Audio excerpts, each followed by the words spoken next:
జగన్మోహన్ రెడ్డి గారు పేదలకి నాణ్యమైన వైద్యము రూపాయి ఖర్చు లేకుండా అవ్వాలని ఈ రాష్ట్రంలో 17 మెడికల్ కాలేజీలు తెచ్చి మన జిల్లాకు వచ్చేటప్పటికి పాలకొండలో మెడికల్ కాలేజీ స్టార్ట్ చేసి ఇక్కడ ఉన్న వారందరికీ కూడా వస్తే బడుగు బలహీన వర్గాలు కూడా డాక్టర్లు అవ్వాలని, కానీ ఇవాళ పెత్తందారులకు మళ్ళీ దాన్ని దారాదత్తం చేసి దాన్ని పీపీపీ అనే దాని మీద వాళ్ళకి అప్పచెప్పి ఇక్కడ మళ్ళీ ప్రజలకి నాణ్యమైన మరి వైద్యం అందకుండా డబ్బుల ద్వారానే అయ్యే విధంగా చేస్తున్న ఈ కూటమిలో చంద్రబాబు నాయుడు గారిని మరి ఏమనాలని నేను అడుగుతున్నాను. దాని మీద ఆరోగ్యశ్రీ కార్డుని ఇస్తే దాన్ని అన్నింటినీ ఎత్తేసి ఇవాళ ఆరోగ్యశ్రీ లేకుండా చేసి ఇవాళ పేదలందరూ నెత్తిన కొట్టి ఎలా పొలం ఉన్నవాడు పొలం అమ్ముకుంటారు, ఇల్లు ఉన్నవాడు ఇల్లు అమ్ముకుని వైద్యం చేయించుకుంటారు.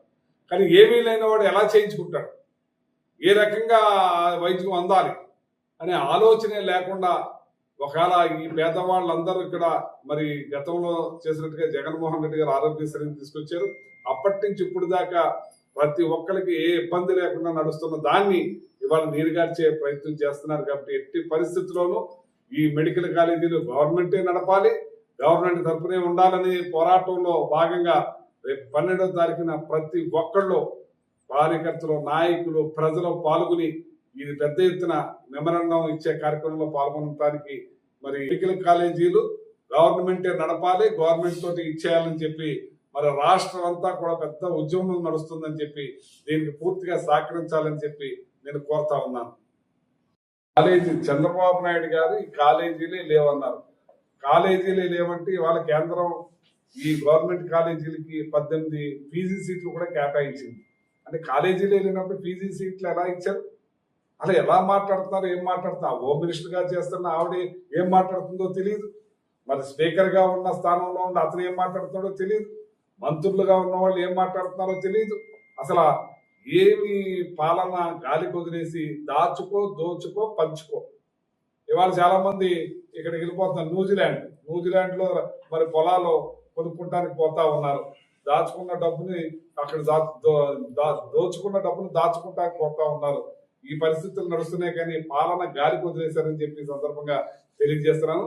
ఇవాళ మెడికల్ కాలేజీలు ఏదైతే ప్రజెంట్ నడుస్తున్న కాలేజీలు ఎలా ఉన్నాయో అన్ని కాలేజీలు అలాగే నడవాలి. అలాగే ప్రొఫెసర్స్ అందరినీ కూడా ఏర్పాటు చేసి పేదవాళ్ళకి మెరుగైన వైద్యం అందించే విధంగా ఈ కాలేజీలు ఉండాలని చెప్పి పెద్ద ఎత్తున పోరాటం చేస్తామని చెప్పి సందర్భంగా తెలియజేస్తున్నాం. మరి అలాగే ఈ మంత్ ఎండింగ్ కి మరి గవర్నర్ గారికి రిప్రజెంటేషన్ ఇచ్చే కార్యక్రమంలో 1,00,00,000 సంతకాల కార్యక్రమం రాష్ట్ర వ్యాప్తంగా ప్రతి ఒక్కళ్ళు, ఈవెన్ అన్ని పార్టీలకు సంబంధించిన వాళ్ళు కూడా ఇది మాకు ఉండాలి, ఇది ప్రభుత్వమే నడపాలి, గవర్నమెంట్ తరఫునే ఉండాలని ప్రతి ఒక్కరు ఎదురొచ్చి సంతకాలు పెట్టే కార్యక్రమం జరుగుతూ ఉంది. మన నియోజకవర్గంలో కూడా 80% ఆల్రెడీ సంతకాల సేకరణ కార్యక్రమం అయిపోయింది.